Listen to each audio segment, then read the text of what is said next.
ಬೆಂಗಳೂರು ದಕ್ಷಿಣ ಜಿಲ್ಲೆ ಚನ್ನಪಟ್ಟಣ ನಗರದ PLD bank ಅಧ್ಯಕ್ಷ ಸ್ಥಾನದ ಚುನಾವಣೆ ನಡೆದು ಅವಿರೋಧವಾಗಿ ಅಧ್ಯಕ್ಷ ಸ್ಥಾನಕ್ಕೆ ಇಗ್ಲೂರು ಕುಮಾರ್ ಆಯ್ಕೆಯಾದರು. ಹಿಂದೆ ಅಧ್ಯಕ್ಷರಾಗಿದ್ದ ಗೋವಿಂದಳ್ಳಿ ನಾಗರಾಜರವರು ರಾಜೀನಾಮೆ ನೀಡಿ ತೆರವಾದ ಸ್ಥಾನಕ್ಕೆ ಚುನಾವಣೆ ನಿಗದಿಯಾಗಿತ್ತು.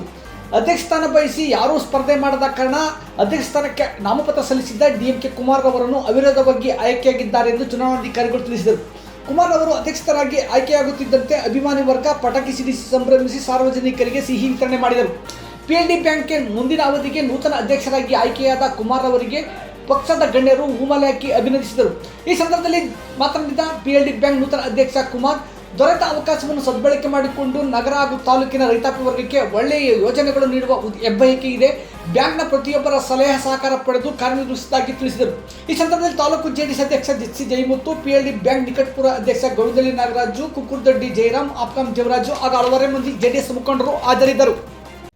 ಹಾಗೂ ಕುಮಾರಣ್ಣ, ನಿಖಿಲ್ ಅಣ್ಣ ಹಾಗೂ ನಮ್ಮ ಬ್ಯಾಂಕ್ ನ ನಿಕಟಪೂರ್ವ ಅಧ್ಯಕ್ಷರಾದಂತ ನಾಗರಾಜ್ ಅಣ್ಣನವರು, ತಾಲೂಕು ಅಧ್ಯಕ್ಷರಾದಂತ ಜಯಮುತ್ ಅವರು ಹಾಗೂ ಜಯರಾಮಣ್ಣ, ದೇವರಾಜ್ ಅಣ್ಣ, ಕುಮಾರಣ್ಣ ಮತ್ತು ನಮ್ಮ ಎಲ್ಲ ಬ್ಯಾಂಕ್ ನ ನಿರ್ದೇಶಕರು ಸದಸ್ಯರ ಸಹಕಾರದಿಂದ ಇವತ್ತು ನಾನು ಅಧ್ಯಕ್ಷನಾಗಿದ್ದೀನಿ.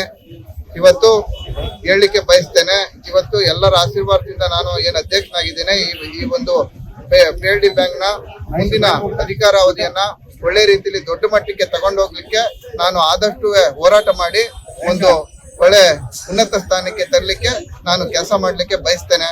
ಹಾಗೂ ಈ ಸಭೆಗೆ ಬಂದಿರುವಂತ ಎಲ್ಲ ಸ್ನೇಹಿತರು, ನಮ್ಮೂರಿನ ಗಣ್ಯರು, ಚನ್ನಪಟ್ಟಣ ತಾಲೂಕಿನ ಎಲ್ಲ ಮುಖಂಡರು ಹಾಗೂ ಪತ್ರಕರ್ತರು ಹಾಗೂ ಸ್ನೇಹಿತರು, ಹಿತೈಷಿಗಳಿಗೂ ಕೂಡ ಇವತ್ತು ನಾನು ತುಂಬು ಹೃದಯ ಧನ್ಯವಾದಗಳನ್ನ ಹೇಳಲಿಕ್ಕೆ ಬಯಸ್ತೇನೆ.